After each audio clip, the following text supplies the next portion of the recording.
Wake up. It's the Flow Show, no filter. And it's this crazy Diddy story is keeping on, keeping on. But before we talk about it, I got to cover my ass, no Diddy. The thoughts, views, and opinions shared on the Flow Show, no filter, are for educational and entertainment purposes only. I am not a professional. I am just good.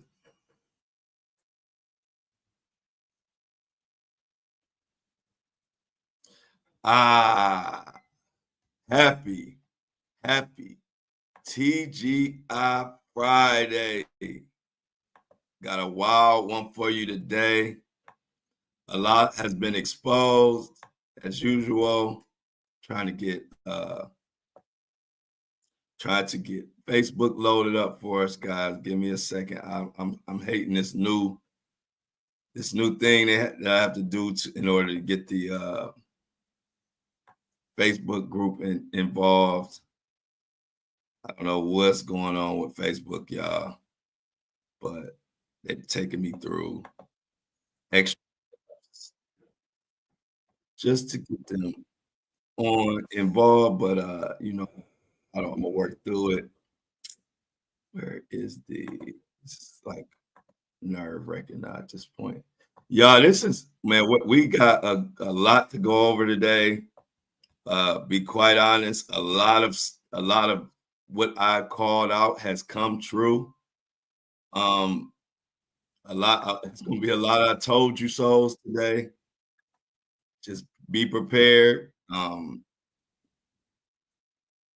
calling out so many things that I can't even believe that I was right and dead on with so many aspects of this case. It is crazy. Even we got more celebrity names revealed also. That is going to shock y'all. Some of the names that came out and why. I don't know what to say. This one is shaping up to be not only the trial of the century, but the craziest trial of the century. And the names that are coming out, we even gonna get into why Whitney Houston was named. Like, who saw that coming? Just name dropped. Who saw Whitney Houston name being dropped in this mess? And the fact that it's gonna blow your mind. I did a little digging. I'm gonna have to do a little more digging over the weekend to really hammer some stuff home. But just wow. I'm at a loss for words. The stuff I've already kind of uncovered, and I'm going to continue to dig because this is crazy. And I finally got Facebook. Oh, I finally got Facebook ready to go. This is crazy, y'all. But yeah, we got a wild one. Good morning, everybody. Facebook should be with us now. Let me make sure. This is can't forget our crew. But all of these Whitney Houston, y'all.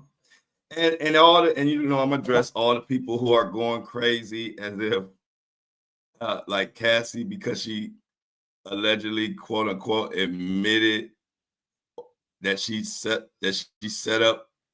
helped set up some of the freak offs, or she sent messages saying that she wanted the freak offs. We got a lot to get to today. So we're gonna start. Let's start with, also another, it's so many big things. I'm missing some of them. Victim number 5, who they said would be testifying last week. Nobody called out who that victim number 5 was. Everybody was like, who is that? But you know who called out who that victim was is yours truly. I was right again. So when I say I'm not a professional, I'm just good, that's what I mean. I not only report the news, but I recall the news, and I also predict the news. A lot of people can't do what I do. But so victim number 5, without further ado, it turned out to be Dawn Richards from Danity Kane. And if you remember, I called that out. And if you need receipts, I'm actually gonna play my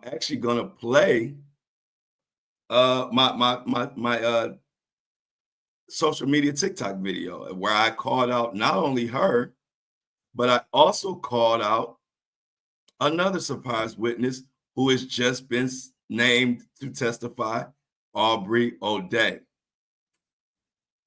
Now, I don't have to tell y'all, ain't nobody coming close to me when it comes to covering this case.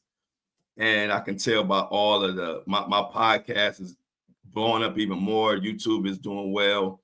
Every social media I post drop is getting more and more views, cracking 1 million every other time I post now. Because people are starting to see, thank you for the super chat and the super sticker. Now, Dreamer, I really appreciate it. I'm gonna give me some good lunch today. $4.99, can't beat it. Love you. Much love to you. But yeah, we're gonna take our time today. It's just so much to go over. I don't want to miss anything, just like yesterday's episode. It was a little long, but it's just that's the kind of case we got going on. But check this out. I remember I told you the most frustrating. I don't get frustrated about a lot of things. You can see in the comments. I'm pretty level-headed. The most frustrating part for me is saying stuff way before it happened.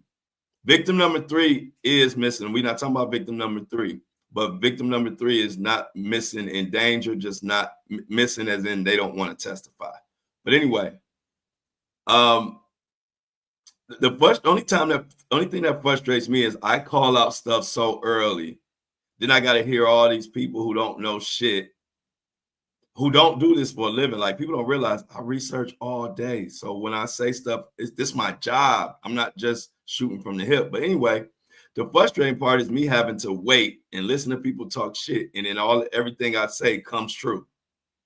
So first of all, I've already called out who the witnesses was and identified them on this podcast 1 million times. The young lady who was dangled over a balcony, it was in the indictment. I called her out as being a victim. She was named yesterday, which pretty much confirms Brianna Banna Bugdalin, or however you say her name, the fashion designer who Diddy dangled over the balcony. They talked about her yesterday. So like I said, she's a victim. I named her.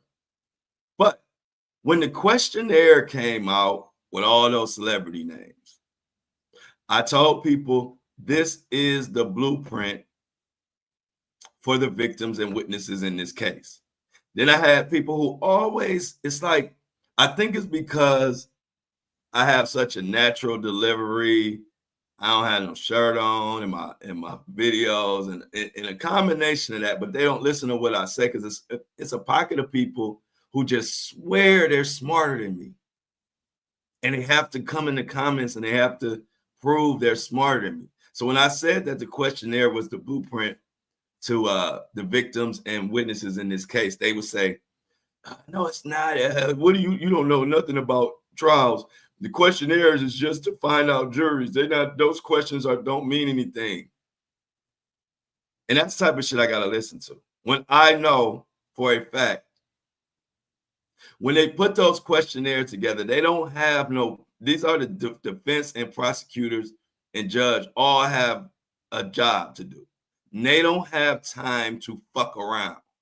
And when I say that, when I say they don't have time to fuck around, I mean that if they put in a celebrity's name in the questionnaire, it's a reason for it. They're just not pulling names out of their ass. You know why?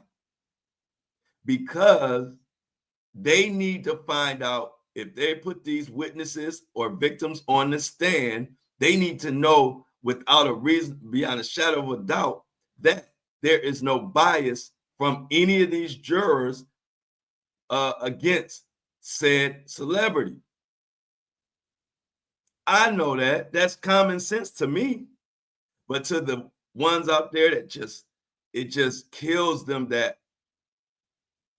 a natural laid back guy like me can call this shit out from his living room couch, and they can't understand it. And then they just disappear. So were all the people who told me the questionnaire didn't mean shit, because we just finding out that victim number 5, who everybody couldn't figure out, who I told y'all was Dawn Richards. We found out last night Dawn Richards will be testifying. They're saying today, but the defense said they had more questions for Cassie, and there's been a big back and forth about getting through Cassie's testimony. So the word is that Dawn is testifying today, but I don't know if that's 100% sure for sure, because of the fact that they still have a lot of questions for Cassie. Now, if you recall, as a matter of fact, let me just play the video, because you'll see why I say I'm not a professional. I'm just good. You got to listen to this clip, because this was last week when nobody knew who victim number 5 was, but knew they would be testifying. And I broke everything down before all of this came out. So all of my listeners, y'all already know a lot of this stuff that's happening, and people are all surprised. And I'm also going to I'm going to break down all the people who think Cassie's testimony or think that the defense just killed it with their cross-examination. I'm going to get to that, and I'm going to put some context in it, and I'm going to give you my honest assessment, not a biased, pandering, narrative-driven assessment. I'm going to give you my honest assessment and make sense out of everybody running around. But I just need to show y'all in real time who the fuck knows what they're talking about. This video was from last week. Everybody has just found out who this Dawn Richards and this and that last night. I made this video last week to let my people know what the hell going on, and tell me if I didn't predict this shit.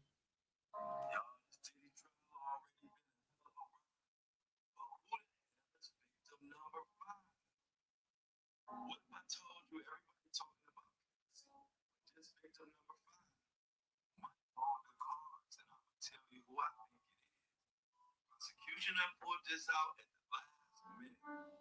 Check this out. We already know there's been a list of celebrities who were named as we look for this jury.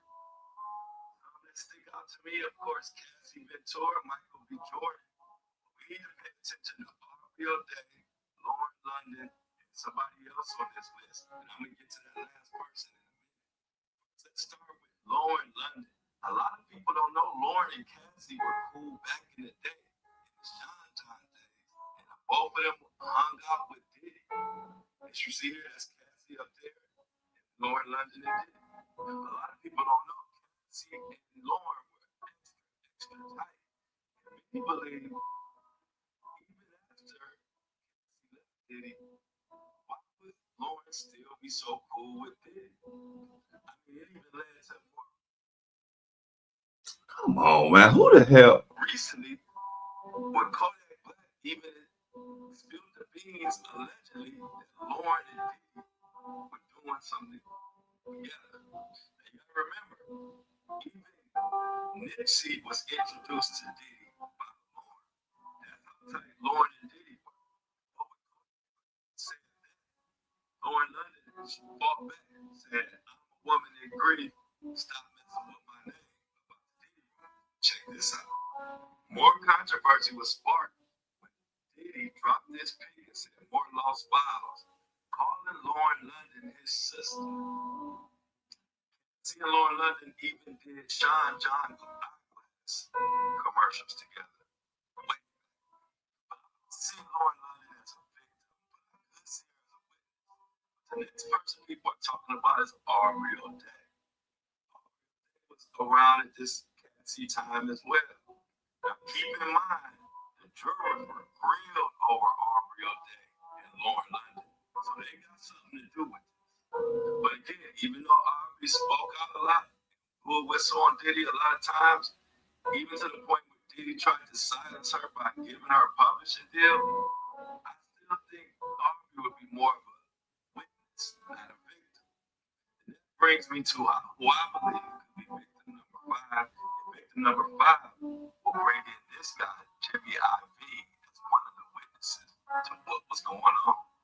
In comes Dawn Richard, who I believe is victim number five. And not only was she a victim, but she also saw stuff. Check this out. Now, that's victim number five. I called out as Dawn Richards, who saw a lot, who was the artist on Bad Boy Records. I called out Aubrey O'Day. They have both been named last night. Don't play with me. Nobody else called that out. Nobody else called that out. Dawn Richards saw a lot. And the reason why I'm able to call it out, because I'm one of the few people that actually reads the paperwork, who actually reads the indictments. And then I take the indictments and what I see in the indictments, and I match it up to all the stories that have happened over the years. I am not to be fucked with when it comes to this case. This is why Stevie J and all the rest of the little Mohawk Diddies are always jumping in my comments, but they finally relaxed. Because I call out so much shit, they think I got intel or inside information. I don't. I'm just good at reading tea leaves. I told y'all that's my gift. Give me a little piece of information and I can make I can come up with all the rest. So Dawn Richards is set to testify today after I called it out last week when nobody else did. And I stood on it. Do you understand how I made the video and I purposely put her at the end and let you know this is who I think victim number 5 is? And I told why. Ain't nobody else doing that.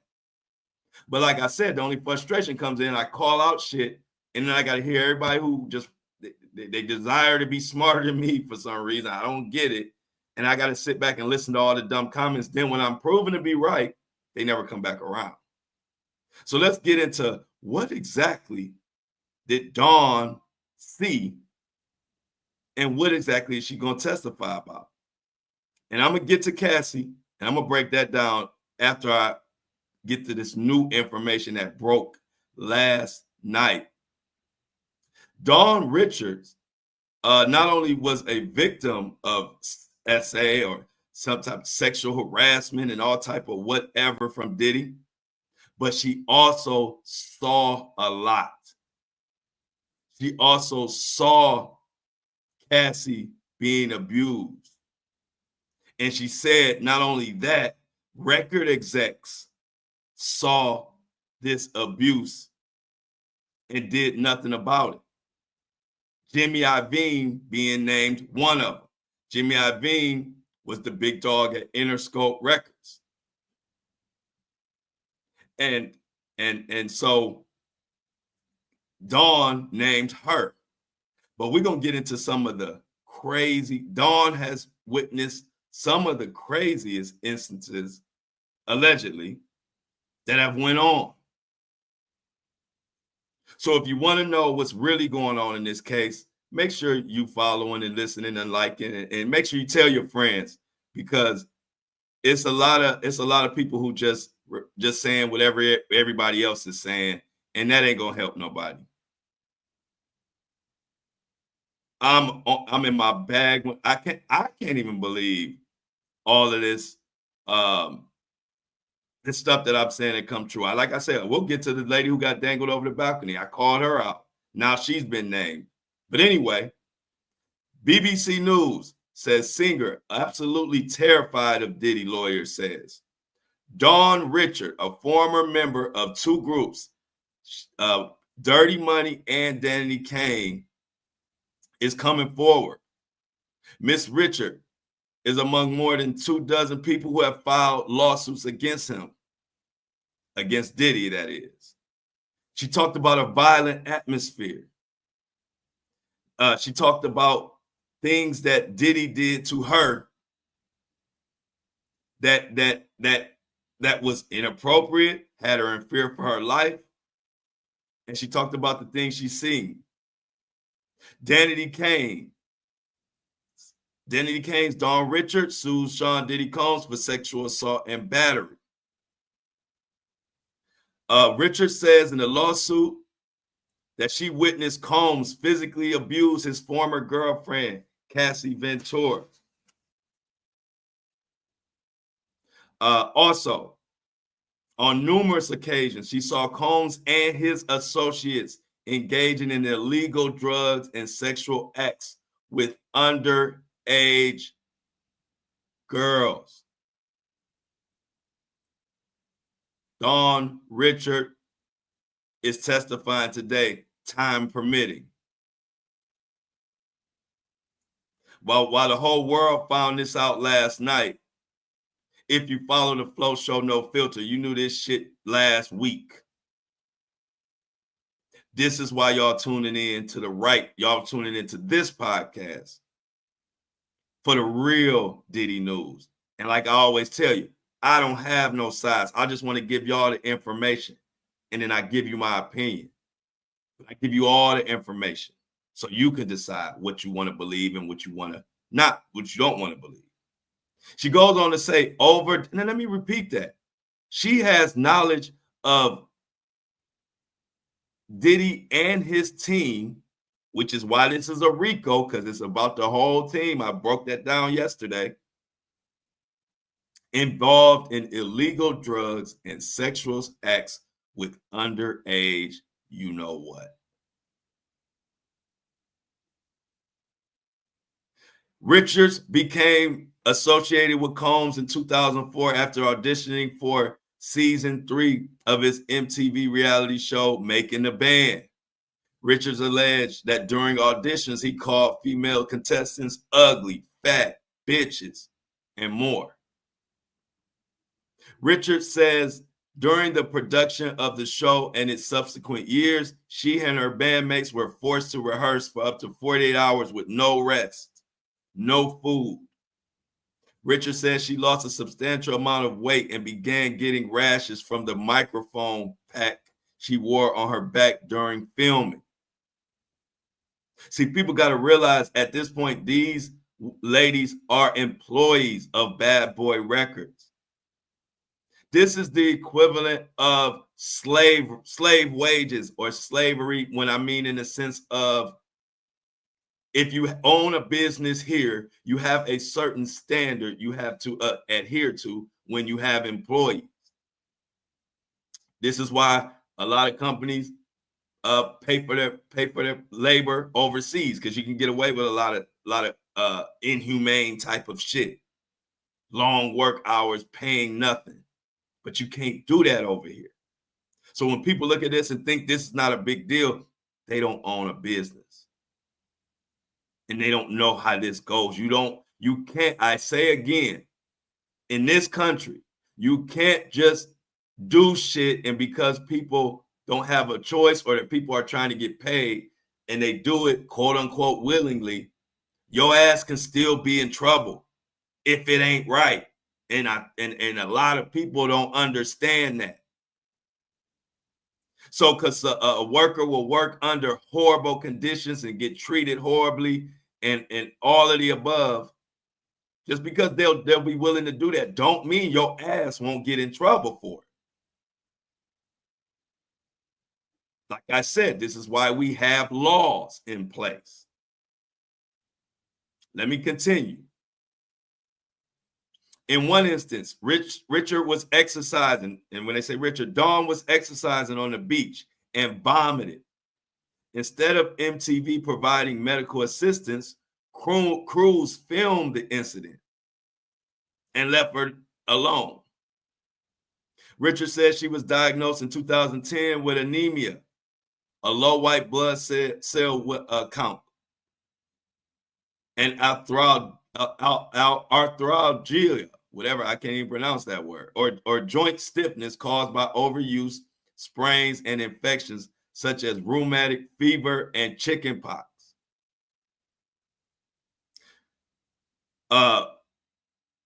Richard said in the complaint that Combs would often come into her dressing room unannounced. She ain't got no clothes on. He just barges in, do whatever the fuck he want to do. This would be while she was working with a stylist. He would touch her butt and around her breast to signal where the clothing should fall, according to the lawsuit. Now, from what you're hearing from Diddy, does this sound far-fetched at all? He's done way worse than this. So this is, to me, you can take this to the bank. I already told you, Don ain't no liar. Anyway, I know Diddy Kane. I ran around with them at the same time. I was running around doing my music shit with Floyd Mayweather and Interscope and 50 Cent. I'll get into a little bit of that later, but I can speak for the character and how Dawn is. And I told you before, every time I would go see D Woods and Diddy Kane was on tour, I would go over there thinking everything was gonna be happy and this and that. And I would get there and everybody would be crying. And I was like, damn, what is Puff doing to these girls? But I didn't ask. D Woods would tell me that she would just tell me it was about Puff, but never no details. And I didn't ask because I didn't want to pry. At that point, I didn't feel it was my business. I didn't know it was this serious. I thought it was just he wouldn't put out some songs or something. You know what I mean? I didn't know it was this type of shit. So anyway, Combs also regularly asked her to strip down to her underwear in rehearsals, smacking her on the ass. If Dawn declined his advances, he would retaliate by leaving her off songs and performances. Richard said she began fearing for her physical safety after she and Harper went to Combs' home in Los Angeles. Combs came into the kitchen and began berating Cassie for not cooking his eggs correctly. And in true Diddy the Devil fashion, proceeded to throw a pan at her and drag Cassie up the steps.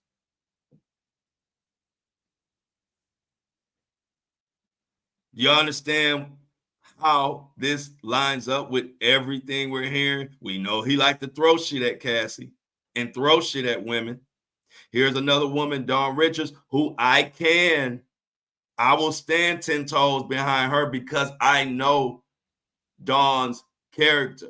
Dawn is just like me, where she just want to work hard and she just was trying to work hard to be somebody.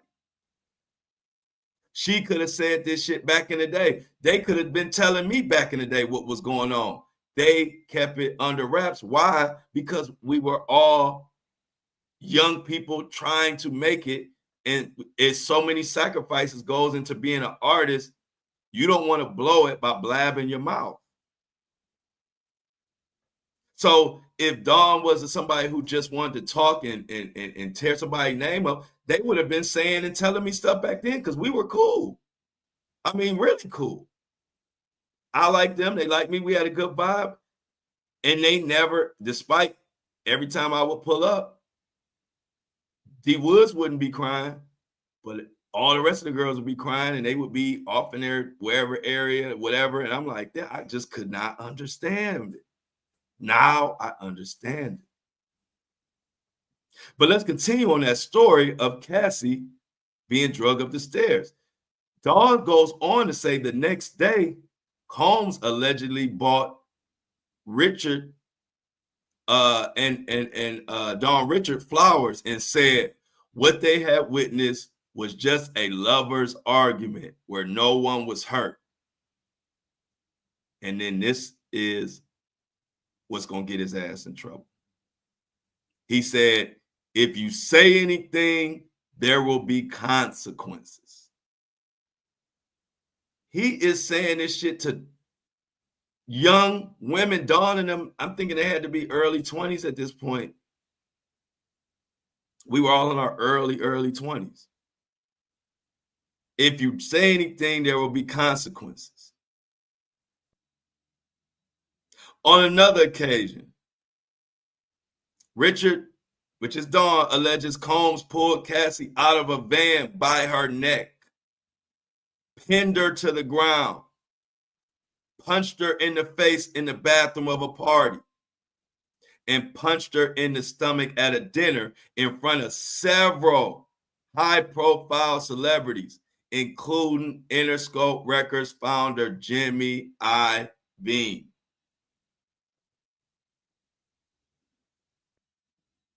And I'm gonna say again, I don't stand 10 toes behind anybody I don't have a relationship with or had one or to know, because you'll know I'll tell you, hey, this is what this person's saying, and that's that. I'm gonna say again, Dawn is a strong woman who ain't about to be up here lying about this shit. And I stand 10 toes behind. Now, Jimmy Iovine and Diddy had allegedly just struck a $50 million distribution deal for Combs' record label. But Dawn goes on to say, even after Mr. Jimmy Iovine watched Mr. Combs commit a violent assault in front of numerous high-profile witnesses, the Bad Boy Interscope deal still took place and remained in effect. Diddy, despite all of this, beating his employees and his former girlfriend, he still was rewarded with immense financial rewards, enabling him to commit further acts of violence without fear of repercussions. Y'all, is this not some shit? And I don't know how nobody else could call it out, but I'm love that y'all listen to this show because y'all get the real Diddy news.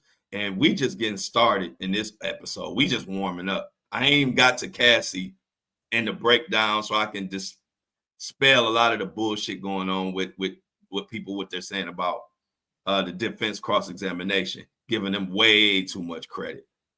But I'm a adjust it. I'm gonna calibrate this shit and get it back where it need to be. But anyway, Richard, they tried to tell Cassie to leave Combs. Dawn did. And when they tried to tell Cassie that she needs to leave Diddy alone, here's some more shit that's gonna get Diddy in trouble in this case. Y'all could probably know what Diddy said and did after hearing this, knowing him. Y'all probably could fill in the blank, but I'm gonna tell you anyway.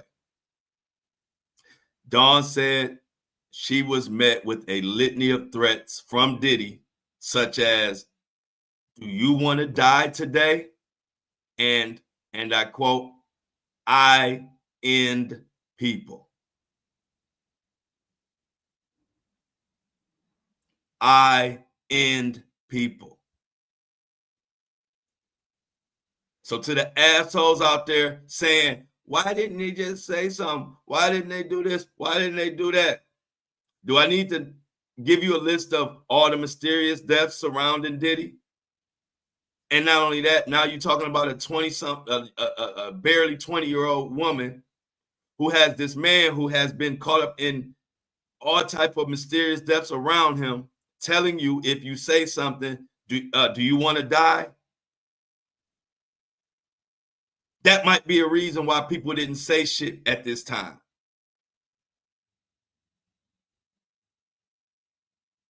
Even her father confronted Diddy in 2010. Dirty Money, which is the other group that Dawn was in. Dawn was very talented. They were preparing for a performance on Saturday Night Live when Combs called Richard, wanting to know her whereabouts. When she arrived at the studio, he repeatedly chided the woman and called them names, drawing the attention of people in the lobby. Dawn allegedly asked Combs to stop, and he drew a fist as if he were going to punch her. Ladies and gentlemen, the Flow Show No Filter. Is that hard to believe? Not at all. Not at all.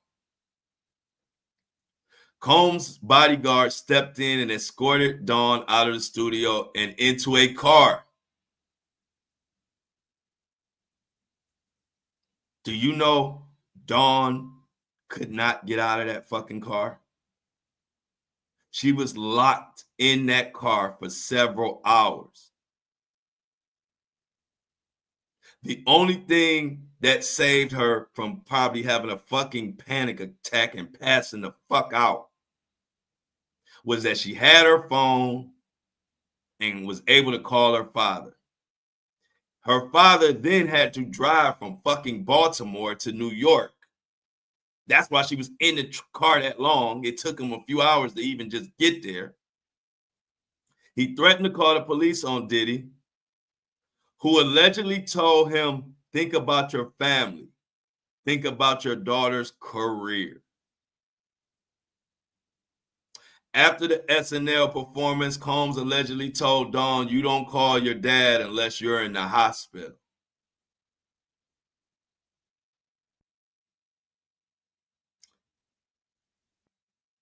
And you still have people saying, why didn't they just say something? Are you fucking kidding me?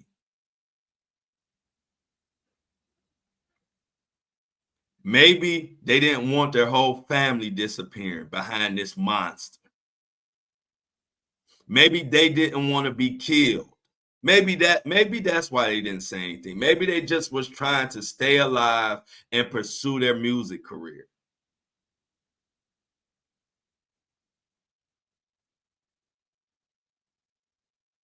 And of course, another thing, they didn't make any fucking money. Richard's Dawn was promised royalties and licensing fees, which she never received.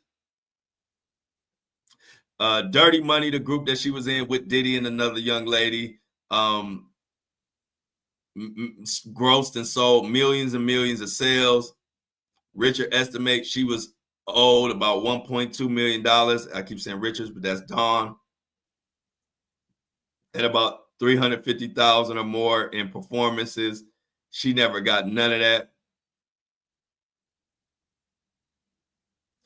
This is sad.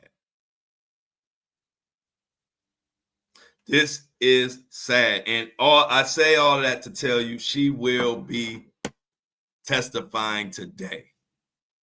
We all just got the news last night, but if you've been listening to the Flow Show No Filter, like I said before, you knew Dawn was going to testify last week when I dropped the fucking video, when I said, well, everybody trying to figure out who victim number 5 is. I think it's Dawn Richards.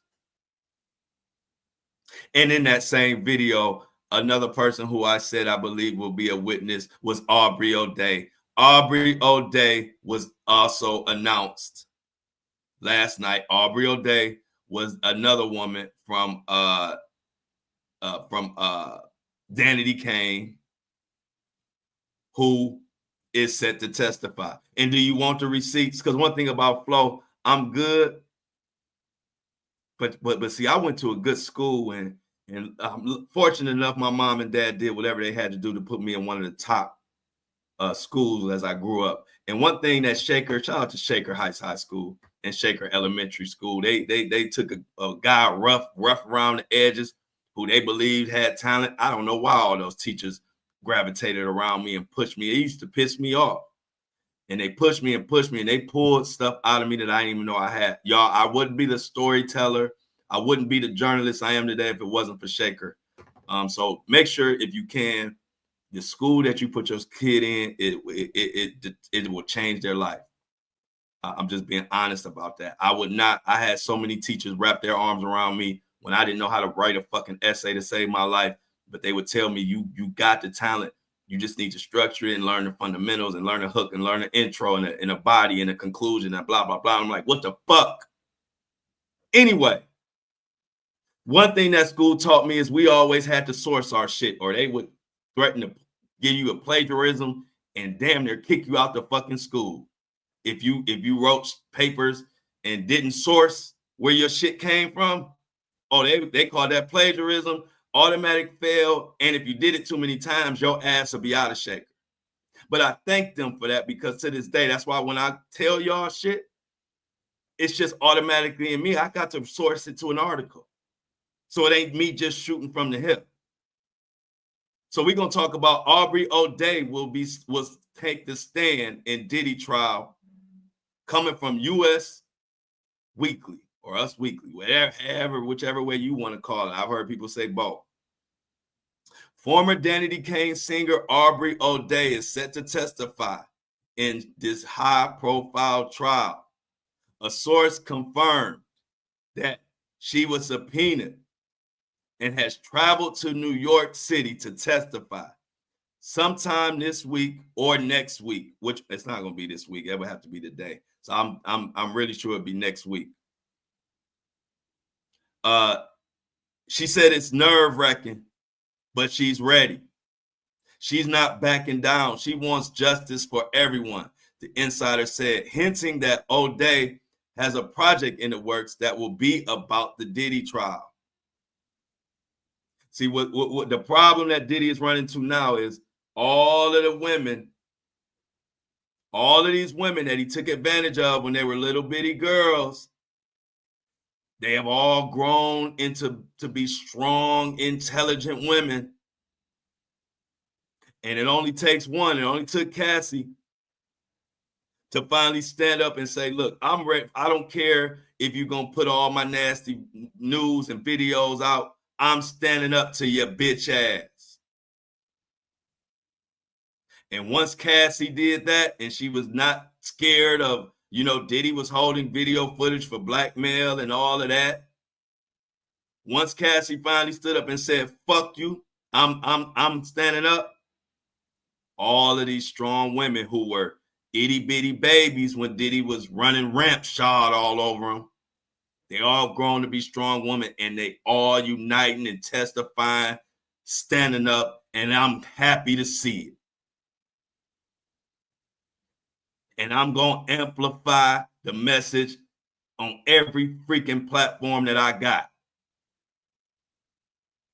Because I know how much and how long and how hard it and how much work it took to get us here.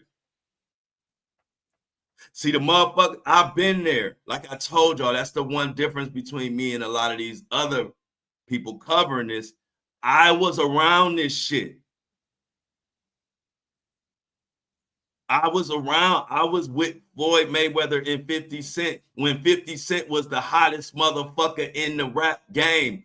I was right there.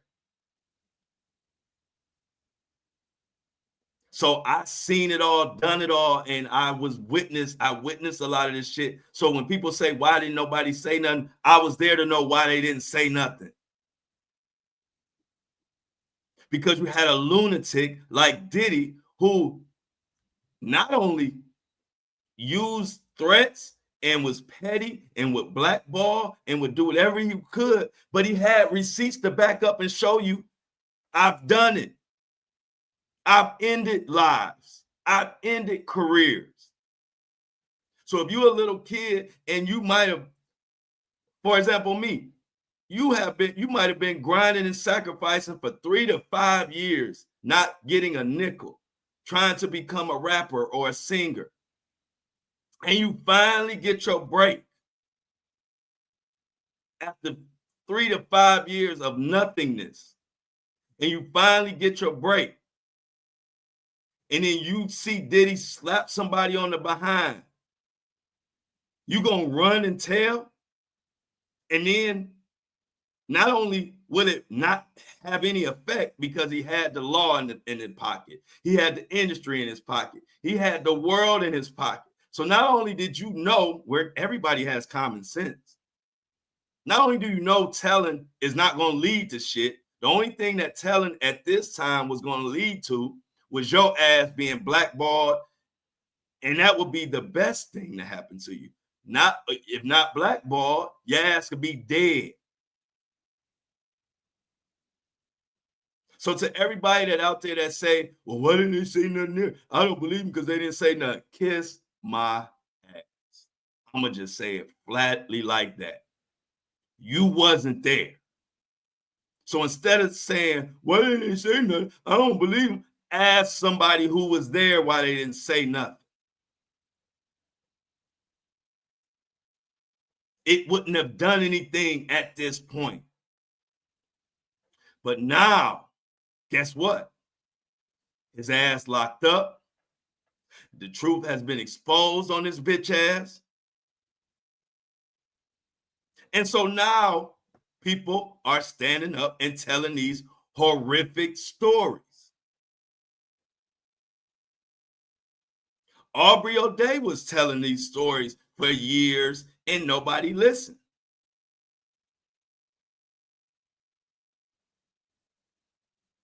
O'Day, let me continue in the article, give you some background on Aubrey O'Day, the Danity Kane member. Now, Aubrey is the only one, unless I'm forgetting, I never had a chance to talk to Aubrey. I talked to Dawn, I talked to D Woods. And the only reason I didn't get a chance to talk to Aubrey, it wasn't like she was antisocial or anything, but the few times that I would pull up and it was the whole group, because a lot of times me and D Woods like did our own thing. We would just kick it and go here, go there. But the few times when I pulled up on the whole group, Aubrey would be in tears. And so she would be in her own room somewhere and never, when you got stuff going on like that, you're not trying to see nobody. So I totally understood it. But like I told you, I didn't know it was to this degree. You got to think at this time, I wanted to be a bad boy artist. I didn't know Diddy was this type of monster. Back then, when I was younger, I even had a bad boy chain. I didn't know. So even with the girls would be crying, I just thought it was like business shit because I knew Diddy was a shrewd, borderline fucking a horrible like business person who didn't give a shit about nobody. So I knew that. So I thought they would be crying just because he would be strong arming them on some business or something like that. I did not know it was this type of shit. So it goes on to say, Aubrey O'Day crossed paths with Diddy after appearing on MTV's Making a Band.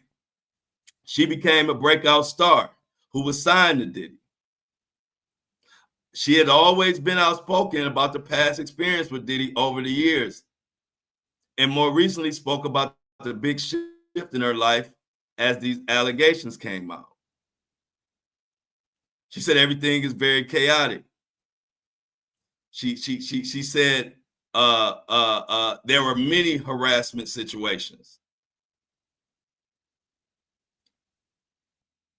And says she wants to stand up for all of the victims out there. And she's been doing it. This is why I read the tea leaves. I saw Aubrey O'Day's name on the questionnaire. Despite people thinking they know him better than me, I knew every name on that questionnaire was very relevant to the case because nobody has time to fuck around and put fake names or put names on there just to pull them out their ass. Like, people are trying to make sure this trial is fair for the defense and the prosecution. For many reasons. They don't want an appeal. They don't want a mistrial. They want a fair trial. So they had to put every name and victim and witness's name who was a celebrity that people may know, they had to put them all in that questionnaire to make sure they don't have not one single juror who is biased to any of those names, because that is crucial to this being a fair trial. I don't understand why I'm the only one who knew that or understood that. These people think they would just put names on there. You think they just gonna throw any celebrity name on a questionnaire on a trial, a freak off trial like this, and they're gonna put somebody's celebrity name in there for no reason? Use common sense. Every name on there is there for a reason, and I knew that. So when I saw Aubrey O'Day, I said, this is what I said to myself. She's always wanted to stand up to Diddy. She always has. She has been very outspoken. She knows stuff, and she was around. Common sense tells me she's going to be a witness. And damn it, if you didn't find out last night, she is one. And she will be testifying. So like I said, Dawn may not be testifying today, even though they're saying today, but I don't know if y'all were paying attention, but the judge and the defense have been arguing back and forth because Cassie was supposed to be most certainly done today, but the defense is acting like they may need the whole day, and it's been a mess. So if Dawn does testify today, it will be because the judge told the defense, look, hurry the fuck up and get done with Cassie. We have to move on. But if the defense stretches it and does like they say and takes the whole day to continue with Cassie, then Dawn will be Monday. But Dawn has a lot to say, and so does Aubrey. And I guarantee you, one person that don't want her speaking is Diddy. Because unless I miss something, Dawn is the first person and the only person, especially celebrity names, that has spoke out publicly and put it in her lawsuit that Diddy did illegal things with underage, you know what. So that is about to be a bombshell testimony. Like I said, I've been calling out so many things in this case. I'm even like, damn, you got that one right too. You got that one right too. And we're going to keep going. Because my advantage is I was there. I'm going to keep telling you that. So let's move on to some of these other celebrity names that were brought up, and let's explain. So when they brought up Kid Cudi and Cassie allegedly cheating on Diddy with Kid Cudi, and Cassie said Diddy would often bring that up and use it as, just to throw it in her face. And she said she talked to Cudi when they were on a break or whatever. But the defense, as they have Cassie on the stand, their goal is to, the theme we have right here, we have two things at play right here. We have the prosecution trying to show that Cassie, this is a predator-victim relationship. The defense is trying to prove that this is a boyfriend or girlfriend toxic, freaky relationship. Nothing more, nothing less. And so when they brought up Kid Cudi, they tried to paint the picture of, Kid Cudi, she was with Kid Cudi, and she didn't tell Kid Cudi about the freak-offs. So that must mean she enjoyed the freak-offs, because if she was being coerced and forced or whatever, then when she had an opportunity to tell someone else and save herself, why didn't she tell Kid Cudi? And I say to that, let's not be prisoners at a moment. Because y'all thinking of the Diddy right now who locked up behind bars, and everybody is just feeling like they can say this and say that. They're feeling empowered because the devil is locked up. But if you go back in time when this happened, and they talking about anywhere from 2012 on up to more recently, you couldn't, what the hell? If if you just hear about Diddy blowing up cars, threatening women, threatening to end lives, running up with pistols on people, all kind of stuff. I mean, it just wild, reckless abandon running around, right? We know that. This is not really even speculation. We know solid stories. Gene Deal and a million others have talked about it. She is fresh. When they're talking about this Kid Cudi stuff, she is fresh in her career. Why in the fuck she gonna go tell Kid Cudi or anybody else about freaky ass Puff Daddy sitting in the corner pleasuring himself while she getting just sexually abused to the highest power? Why in the, and she's just starting fresh in her career. How in the fuck she gonna say something?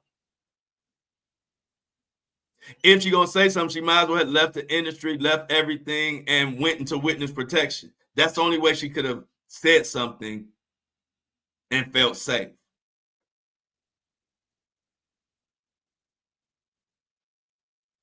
Do you understand? Quit being prisoners of the moment. Y'all thinking about the Diddy right now who locked up and saying, well, why she just didn't say something? Take your ass back in time and realize what the hell would have happened if Cassie would have told Kid Cudi about this part of Diddy that nobody knew. Cassie might not even be alive right now had she did that at that time.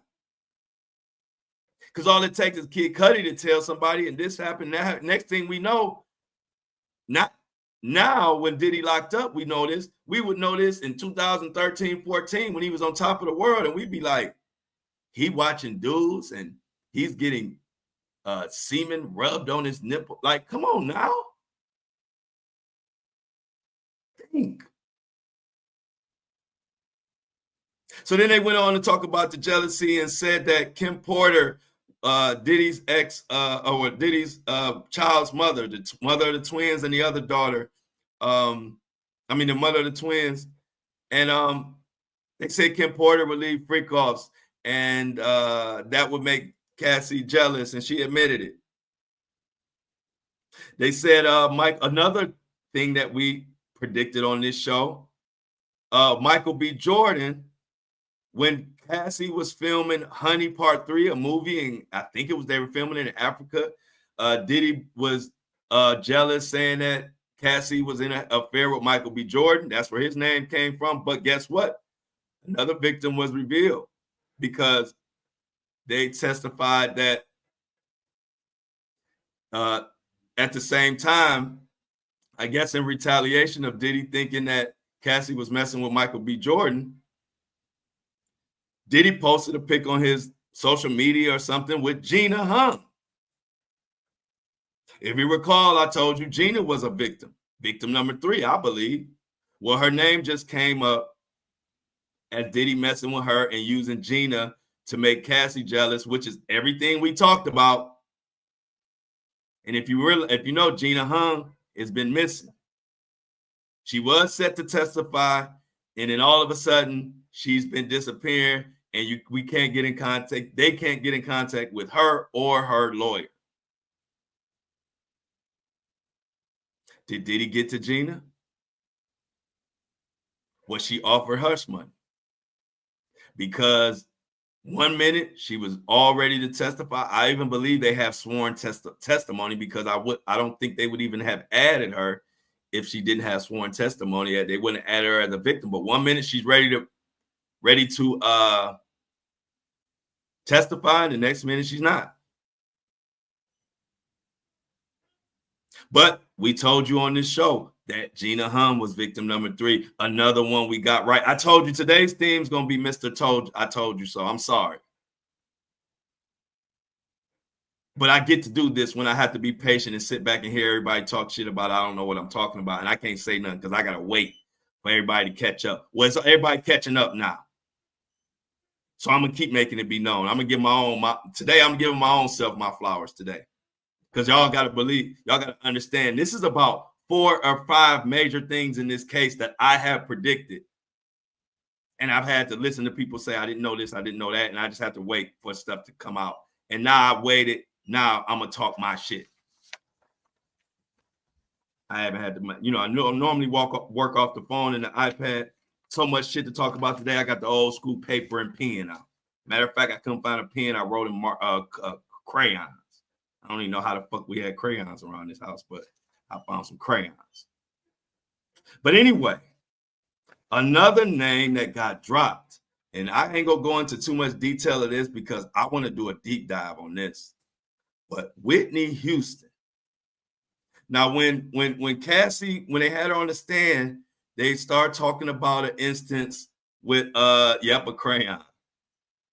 I almost broke my finger trying to write with a crayon. I ain't used a crayon in 40 years. Anyway, thanks for the super sticker stuff. Another thing the defense tried to go into with Cassie is on the prosecution's side, they painted the picture as Cassie was forced to take these drugs from Diddy, and they kind of, and that was the kind of painted that kind of picture.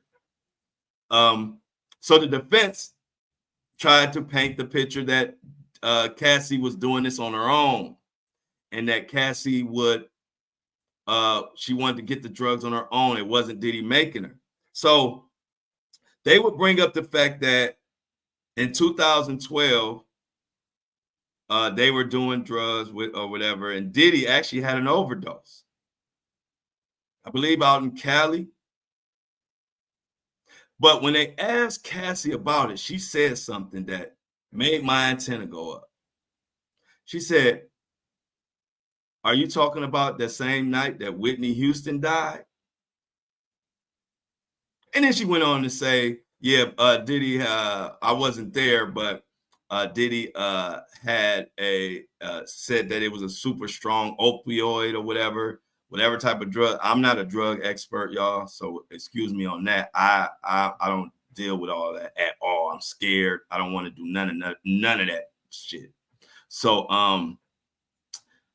had a very opioid, whatever, a powerful one, I guess, and it put his ass in the hospital.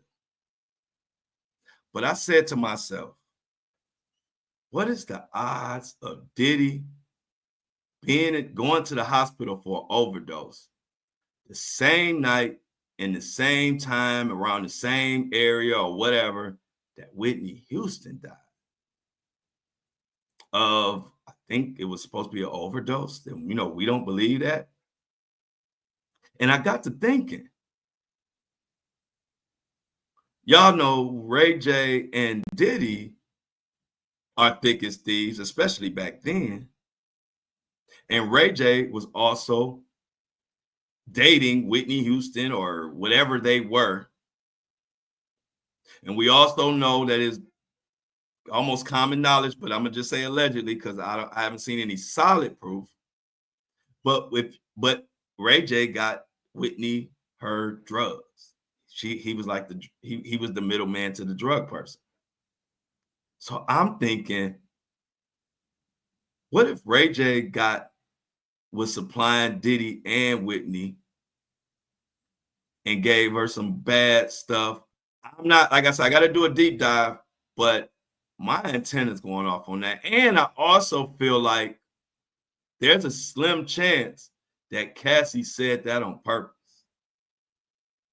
Saying something without saying something, because they had pissed Cassie off talking about this drug situation and calling somewhere that she went a drug rehab place, but she corrected them and said, no, it's a rehab. You should come. I mean, not my bad. She said, no, it's not a drug rehabilitation place. It's a spa. You should come and find out. And looked at his ass. I seen the sketch. Cassie looked at him. I ain't seen Cassie pissed this whole testimony. And so they pissed her off. Now, I'm telling y'all, this is just me reading tea leaves. This is not me. This is just me speculating for a hot second, because I'm going to do some over the weekend. I'm looking into this Whitney, Diddy, Ray J situation, because it's too many coincidences for me. But, and then Cassie says when they talking about it, she says, "Oh, you talking about the same night Whitney died?" It was like, I think she purposely threw that in there, like, yeah, motherfucker. Since y'all want to be talking shit and screwing my words around, let me throw a little Whitney Houston out there and let you know this shit could really get serious. So I don't know, y'all. That's just me reading the tea leaves. This is just my little 5 minutes of speculation that I'm throwing in here of stuff that I got on my mind.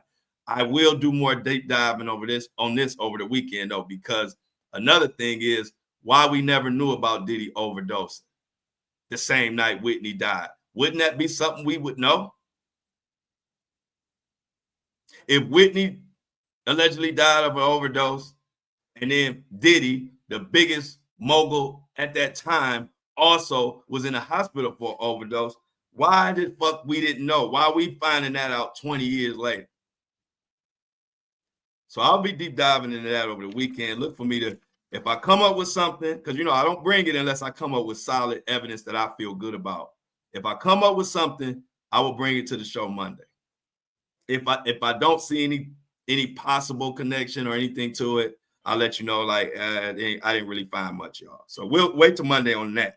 Other names that came out, and this is another thing I liked about this. I do like about this trial because it's exposing the industry. And what I mean is people are catching strays. They asked Cassie about, because they were trying to drive home the point that she could have told somebody, or why didn't she tell somebody? Well, Cassie said, they said, well, why didn't you tell anybody? She said, well, KK, which is Christina Korm, Diddy's chief of staff, told her when she would go to her and tell her about all this nasty freak off and all the violence and all the intimidation, Christina Korm would just say, hey, just relax. That's just Diddy. He might be crazy, but he got a good heart. Something to that effect. So, like I said, Christina Korn will be I believe she will be on the witness stand. And she was the chief of staff of Diddy. So she was in the middle of all of this stuff. So for her to act like she didn't know anything or to have nothing to do with anything shows me she's deep. She's in this shit deep. Because how could you be dead smack dab in the middle running Diddy's whole empire and not know what the hell going on? You can't sell me ice in Alaska. You can't sell me fire in hell. You got to try that with the rest of these with these other people that don't use their noggin. But I use my noggin. I be thinking. I might just be in the middle of out having it food, and next thing I know, they be like, Flo, what you think? I'm over here thinking about some shit that I need answers to. That's just the type of person I am. My brain don't stop. That's how I be coming up with all this stuff. I can't help it. I told y'all I would be looking up and researching all this shit before it was my career. I would be deep diving stories and figuring out what the hell happened when I wasn't getting paid a nickel to do it, and I wasn't even talking about it on social media. It's just something that I'm into. But another name that got exposed was Nicki Minaj.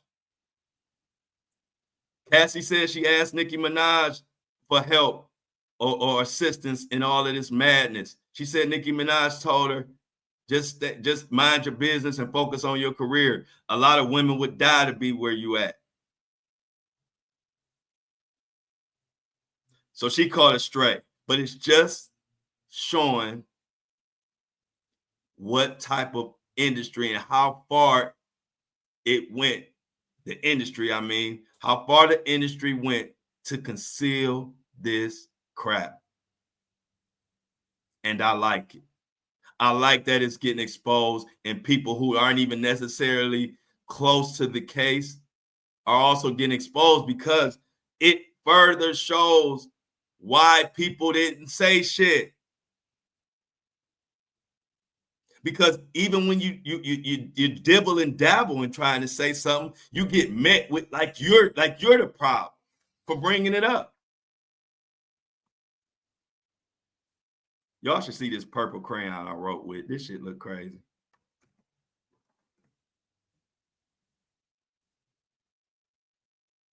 And so let me address another thing that they said about it. You know, it was funny because people on, let's say let's say the people who are on Diddy's side, they were jumping up and down and screaming and clapping their hands like their team just scored a game-winning touchdown in the Super Bowl because the defense revealed some text messages saying that Cassie wanted the freak off. As if that was some big smoking gun. But let me tell you, that's just another proof that people just run around and say whatever their side is saying, and whatever word starts going around, they just all start repeating it. But let me tell you how stupid that sounds. For a few reasons. The first reason is Cassie told you herself when the prosecution was questioning her, Cassie told you herself that she asked for them or told Diddy that she was cool with some of them, even though she didn't like them. She admitted herself that she set some up or helped set them up. That wasn't no groundbreaking news. She said it herself. But now that the defense cross-examined it and brought it out in text messages, y'all going crazy like this is some new shit. Well, did y'all pay attention to her testimony? She admitted it. She's been honest about every step of the way. So when you go start going crazy because you heard a text message of her saying like she's ready for the freak off, duh, she said it herself already. She stole the thunder from that. But she also said she didn't want to fucking do it no more. So that brings me to my next point. A woman could text her boyfriend or whoever a million fucking times that they ready to have some hot and heavy sex. I'm ready to do the thing, baby. She could send that text a million times. And a million times they could have some hot and heavy sex. But if on 1,000,001, she says no, and you force it on her anyway, your ass is locked up. So I go back to the text message point. This happened over a 10-year period. A few text messages saying I'm ready for a freak off. What the hell did that really mean? It only take one time for her to say, I don't want to freak off, and you force her into it anyway, and your ass sitting there with Diddy.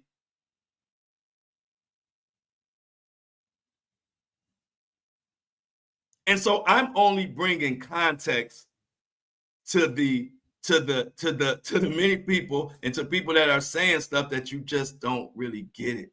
You don't get what this case is about. Now, I'll admit, the defense, the one thing they did was they muddied the waters a little bit, meaning they, with their cross-examination, by bringing out these text messages and making it seem like it's some big I gotcha moment, they did bring a little doubt as to whether Cassie was forced or not. But that's a little doubt, because when you list all the facts, it doesn't really matter about no one fucking text message or two or three. This shit happened every day, all day. And she had her career hanging over her head. She was employed by Diddy at this time. You better like the freak offs if you want a career. So because she sends a text message saying, I'm ready for a freak off, LOL, you think that just a whole case over, shut down, let Diddy go home. Oh, we got a text message. It ain't that easy. It ain't that simple. It ain't that simple. Cassie, like I said when I did the original breakdown of her testimony, what Cassie did well was she told the truth. That's the best thing you can do when you're on that stand. Because most of the things she said was damaging to Diddy, but she also did say some things that could help Diddy. But when you tell the truth, you will have both sides of the coin. And Cassie did that phenomenally.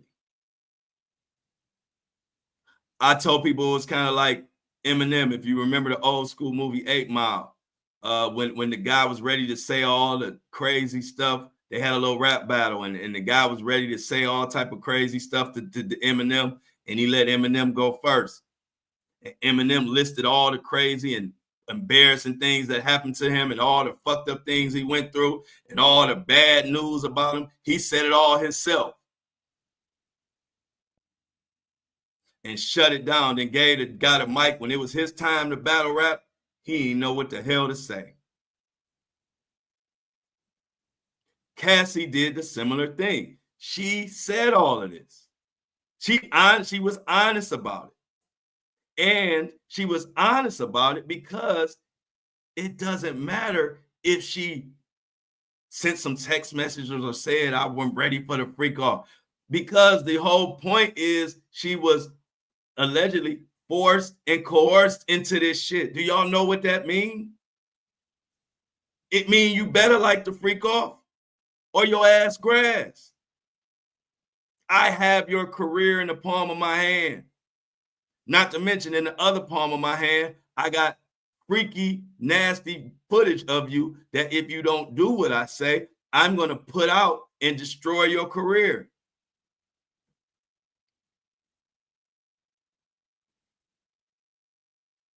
So my honest assessment is the defense didn't do a bad job. They didn't do a great job. They just did their job yesterday. Nothing special, nothing to jump up and down and all the defense. They got the case on. But they didn't do a bad job. They did an average job and did what they're supposed to do. Diddy, the evidence is damning against him. They don't have much to work with. Considering the circumstances, they did a decent job. And one thing I will say they did a good job on, though, which I thought would be tough, is they created a little doubt without being too aggressive and insensitive to the witness.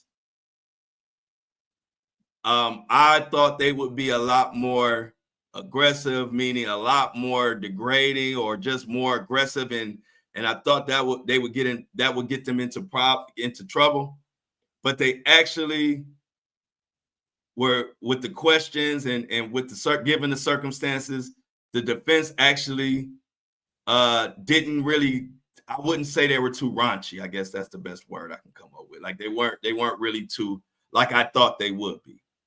So I could give them some points for that. And like I said, I'm not going to say they did a bad job. I'm not going to say they did a great job. They did their job and they did the best they could. But to jump up and down because she sent you got some text messages saying that she was ready for a freak off or this or that, that means you just haven't been listening to the testimony like I have, because Cassie already explained all of that. She already told that. She already said she helped set him up. She already said she paid him and she called the guy. She already said all that. But what people have to realize is this is a RICO.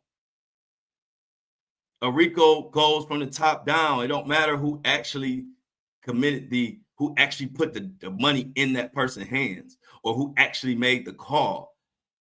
It goes all the way up to where did that direction come from? Who is the leader of this? That's what a RICO is. So like I always tell y'all, I'm here just to bring context. Yesterday, like I said, Cassie was the first time Cassie got a little flustered with that drug rehab talk, and that's a touchy subject. She started getting real short with her answers, which, that's what happened when you get pissed. You start getting real short with your answers. And that's mostly my take out of that whole thing. That's what I got from it as far as the cross examination. But like I said, people jumping up and down as if something new was exposed. And it wasn't nothing new exposed. Cassie, nothing besides details we didn't know, but nothing fundamentally, there was nothing fundamentally different from what Cassie said about the freak-offs when she was questioned by the prosecution versus the defense. So people got to stop being prisoners of the moment and just going with, okay, now this side saying this, I'm all the way over here. Now this side saying that, I'm all the way over there. It's always pretty much somewhere right around in the middle. Now, some more shocking kind of information that came out last night also was that we found out who was dangled over the balcony. This woman is the other victim that we didn't know. We only knew for sure Cassie was. We speculated that Gina was. And we also speculated that this fashion design person, Miss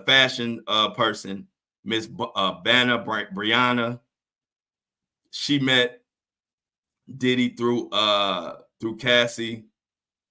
And this was around the time when Diddy wanted to do his Sean John and all of that.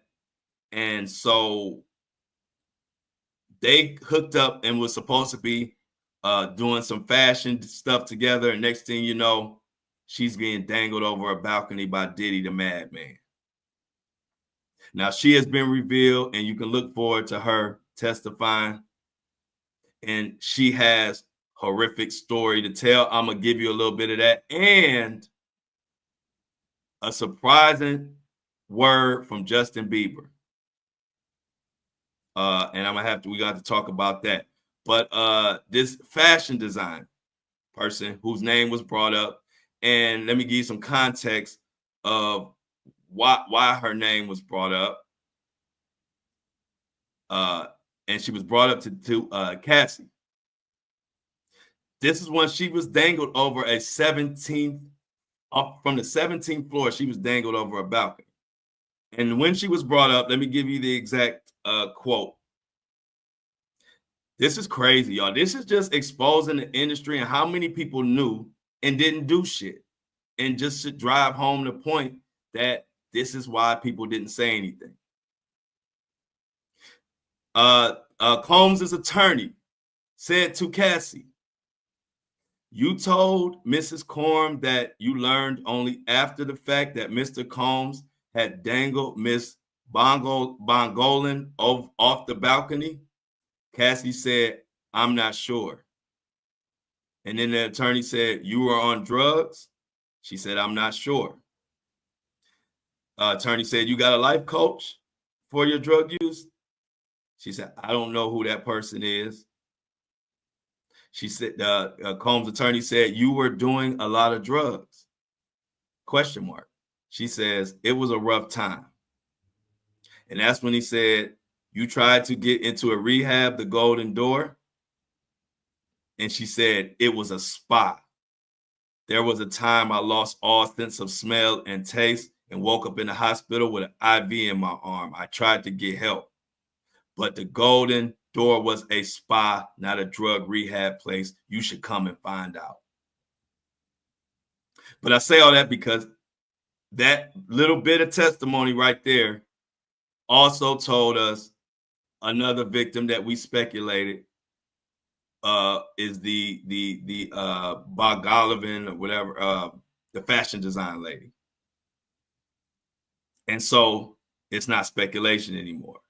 People Magazine told us about this. It says Sean Diddy Combs accused of dangling woman over 17th floor balcony at Cassie's apartment. And the crazy thing about all this madness that Diddy engaged in, hella witnesses around. He had got to the point where he was untouchable in his mind. He never thought he would be sitting behind bars and $50 million can't even get his ass out. Because he dangling motherfuckers over the balcony in front of people. He beating Cassie in front of people. So let's get into this fashion designer, Brianna, who came with dreams of taking her fashion design to another level. She ran into the Diddler, and she goes from doing sketches and coming up with outfits and outfit designs to dangling over a 17th floor balcony. People magazine says a woman has accused Sean Diddy Combs of dangling over a 17th floor balcony.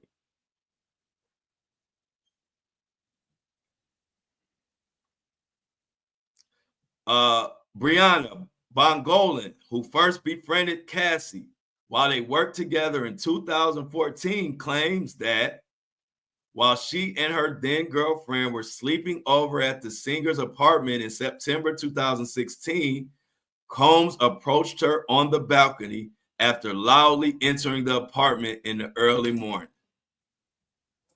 He grabbed her, turned her back to his chest, and molested her by groping her breast as she yelled to be left alone. After Bongolan began to struggle, Combs moved his hands from her breast to her armpits, placed her on the banister of a 17th story balcony while repeatedly yelling, "Do you know what the fuck you just did?" Let me give you some context about Miss Bongolan. And just to show you just how much of a bully Diddy is. And it's like he gets off on picking on the tiniest people and women he can think of. Miss Brianna Bongolan was 4'11" and didn't even weigh 100 pounds at this time. She attempted to resist him, throwing her weight back in the struggle, not to be thrown to the ground, to which would have likely been her death.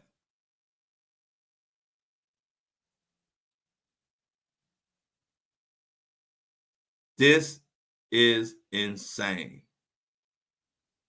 After screaming for her life, Combs finally pulled Brianna back over the balcony, but did not release her. Instead, slammed Miss Bongolan onto the balcony's patio furniture, including a table.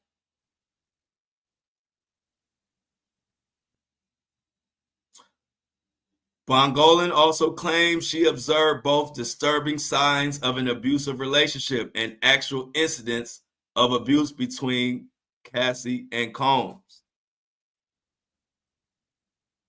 including one which the music mogul threw a large kitchen knife at Cassie. Bongolan alleges she suffered terror and abuse at the hands of Combs, which began when she approached the then aspiring designer to collaborate on a series of designs. She said this relationship not only did not lead to any business, but it also led to violence and Diddy directed rage at Bongolan.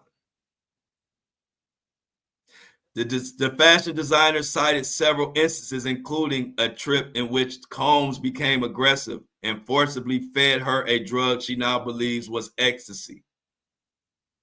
And this was at a photo shoot in which he cornered her and said, "I'm the motherfucking devil. You have no idea what I could do to you. I could kill you." Miss Bongolan took Combs' threats very serious, citing not only his treatment of Ventura, but also her knowledge that rapper Kid Cudi's car exploded after he dated the singer while she and Combs were separated. The designer also heard rumors that Bad Boy Records founder skinned a rival's dog. In September 2016, the balcony incident proved she had a reason to be fearful. Look for her to take the witness stand next. Y'all, I just need people to understand this is a monumental, horrific trial of the century that is bringing the whole Hollywood as we knew it down to its knees. I can't say it enough. It has these celebrities so quiet you can hear a cat piss on cotton. You can hear an ant pass gas right now if you listen closely. And for those that are getting ahead of themselves and saying, I don't see any RICO, I don't see any racketeering, this isn't a domestic violence. We're on day 4 of a 10-week trial.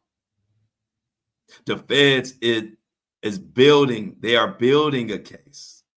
Right now, their focus is letting you know and showing you that Diddy is a piece of shit. That's what it all boils down to. Right now, they are laying the groundwork to just let you know all the stuff that the star witness went through, Cassie. But the main objective is just to let you know he's a piece of shit. We're going to get into all the kidnapping and the guns and the violence and the intimidation, all the stuff that y'all waiting for. Y'all think it's all. Some people have this stupid idea that all 60 witnesses were supposed to be, and the whole case supposed to be laid out in 4 days. They're going to get to that. Right now, their main focus is just to let the jury know this man is a piece of shit. So now when I tell you all of this stuff moving forward, the rest of this case, it'll be believable to you because of all this shit we've already showed you that he's done. And on the other side of that, right now the defense is trying to let you know that Diddy is a good guy and that this is just a toxic relationship between him and a former girlfriend. That is the battle that went on this week. So you weren't going to get into no RICO rackets. You're not going to get into all the intimidation and the violence as far as keeping this criminal enterprise going. You didn't get into all of that. Right now, they're just letting you know the defendant in this case is a piece of shit, and we're going to lay it out for you. And the defense is trying to combat that and say that Diddy is a good guy. That's where we at right now. So the people looking for RICO this and racketeering that, have a little patience. I guarantee you, just like I called out everything else, you are about to hear some stuff when it comes to violence and intimidation. If you don't understand why people didn't say shit before, you're going to understand in the next few weeks when they get to start detailing all the text messages and orders and hits and all the stuff Diddy did to keep everybody quiet and intimidated and silenced. That's going to be the next phase. Right now, they just focusing on the quote-unquote boyfriend, the quote-unquote music executive, who used both of those roles to manipulate and wreak havoc on motherfuckers. That's all they doing this week.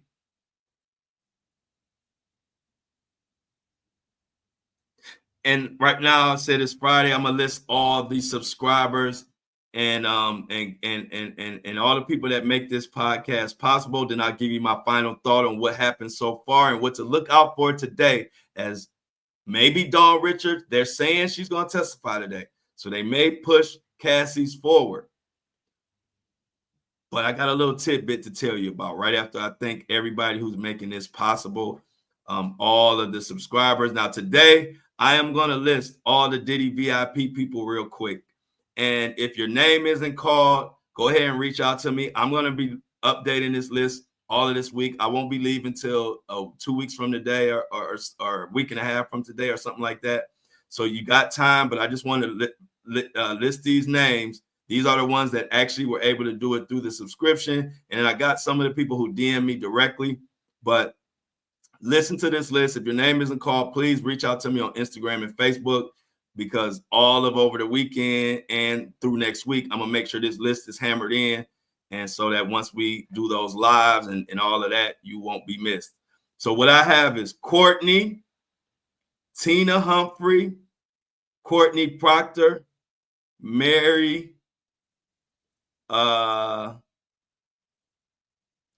Trish B, Virgil. Let's see. Virgil. Jose Munoz, Heather Kelly, Crystal Taylor, Delana G, Elise last name Priebe, Teresa Instad, Lay, pronounced Lee. I'm sorry. I'm glad you said pronounced. So it's Lee Carey. Jocelyn G, Jennifer Helmick, Clee, Laura, Keith McCaston, Elise, Yvonne, Evonne, Bo Garbe, hey Bo, Rosemary, Valerie Pariette. Okay, those are the ones who were able to do it straight through my subscription tab, which is a little easier, but some people had to send a cash app and this and that. Those are the ones I'm going to have to manually dig and make sure everybody's there. But reach out to me. You know, y'all got my DM, Flow Daddy Flow on Instagram or Facebook. Also, a special shout out to Khalid. She said she wanted to make sure she was on there, so she heard her name today. She said she hadn't heard her name yet, so she just wanted to make sure. I got you, Klee.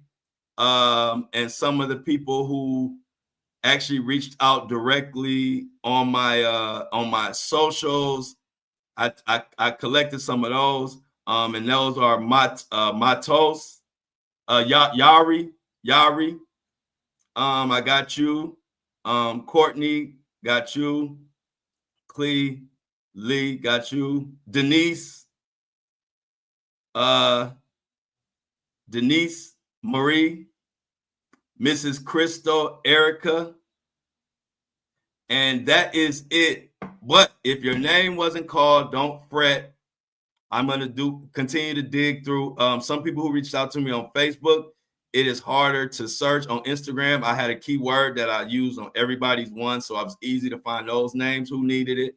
But on Facebook, it's a little more difficult. So if you didn't hear a name called, don't fret. I will be all over the weekend and during the week during this podcast. I will continue to add the names who I may have missed or I just hadn't got to yet to manually input them into our list. So if you didn't hear your name, or if it's a name that you might think, you know, you might be Laura, it might be 3 Lauras who might think they should be on the list. So no problem at all. We got all this week and all next week to make sure everybody is on the list. I'm excited about going to New York. I've been booking and getting everything together with my hotel and my flights, and I am excited. All my friends are out there, so I'm gonna be safe, y'all. Y'all don't have to worry about me. All my friends who are in this business, they are out there. I'm actually jealous because I want to be out there now, but I have to wait till after my son. I better not go nowhere until my son turn 18. He'd be like, well, you need to be in Cleveland if you're going to New York. So I had to be patient. My son turns 18 on May 23rd. But again, also Mark Curry interview explosive. The Diddy VIP people will be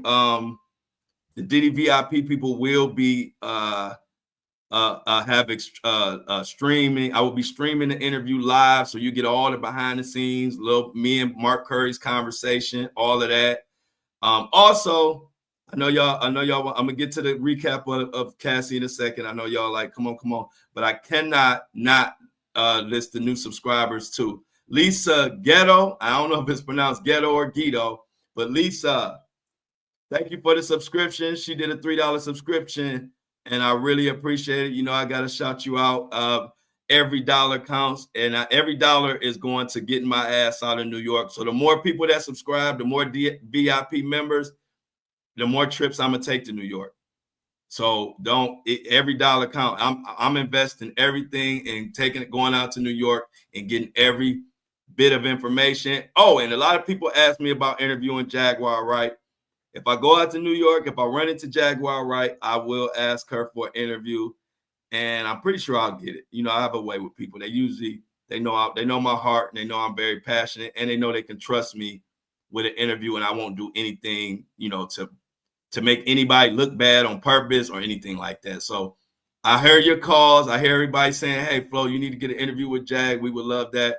If I run into Jaguar Wright in New York or anybody who can connect us, I will make that happen for the Flo community. You know one thing about it, I'm going to go hard.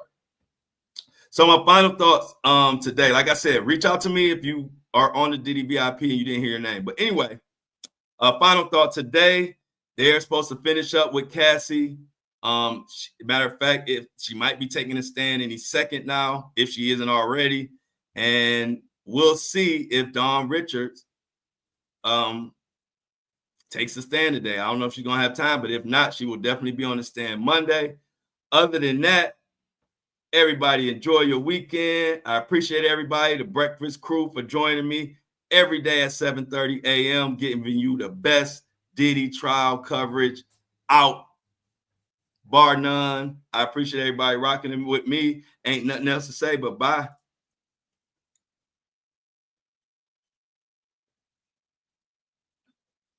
And as always, I'm out.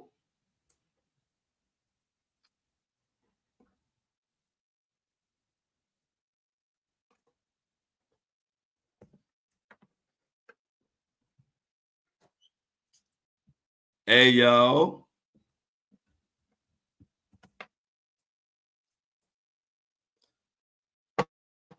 What's up? What's up? Another one bites the dust. Everybody, much love. We got work to do. I'm about to get up out of here. Shout out to everybody. Thanks for the super chats. I gotta get on my grind. Much love to everybody on the live show. I'm excited. Hope you enjoyed another one. I got some more shit to break down. Much love to y'all. Good morning. Hey, Lord, C Tuck, Kobe One Shinobi, Lord, and the rest of the people of the crew. Much love. Now, Dreamer, thank you for the love. Thank you for all the super stickers.